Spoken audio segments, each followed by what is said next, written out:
the value of that is it requires us to ask,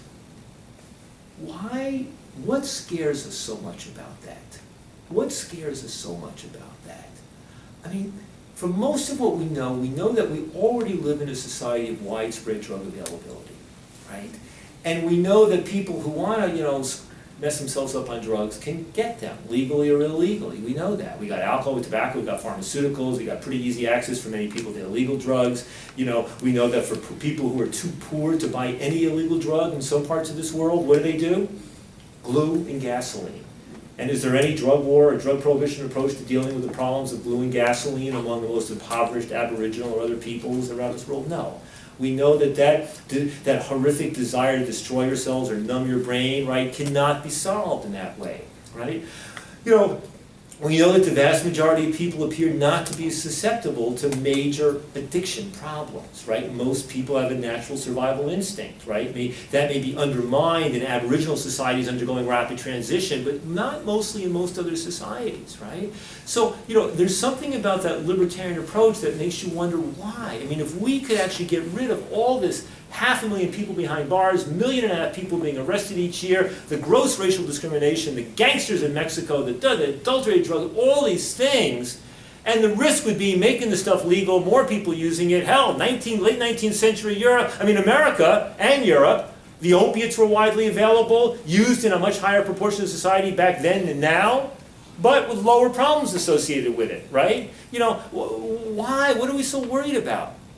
But then, the other part of my brain clicks in, and you can tell by this that I'm not a true libertarian, and I think, what scares me most? I mean, part of what scares me is the notion the way cigarettes came up so fast.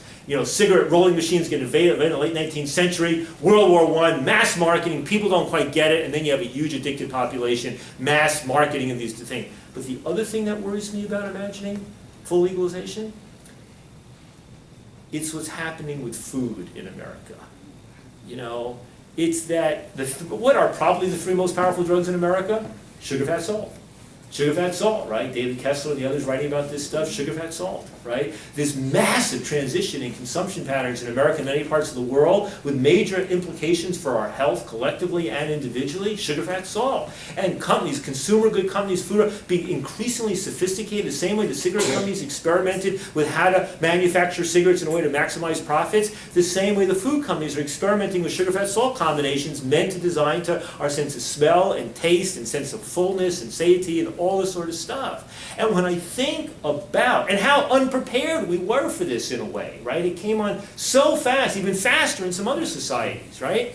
To imagine the pharmaceutical companies being able to do this with psychoactive drugs, I mean, a lot of good things would result in people's happiness, comfort, but could you imagine what people would get hooked on and maybe not knowing the long-term implications? So that's what keeps me from being an advocate of full legalization. It's what says that let's proceed down this road incrementally with a vision of reducing the role of criminalization of the criminal justice system as much as possible, but not with an ideological conviction that we need to do away with it entirely, because this is a matter of attaining a balanced policy.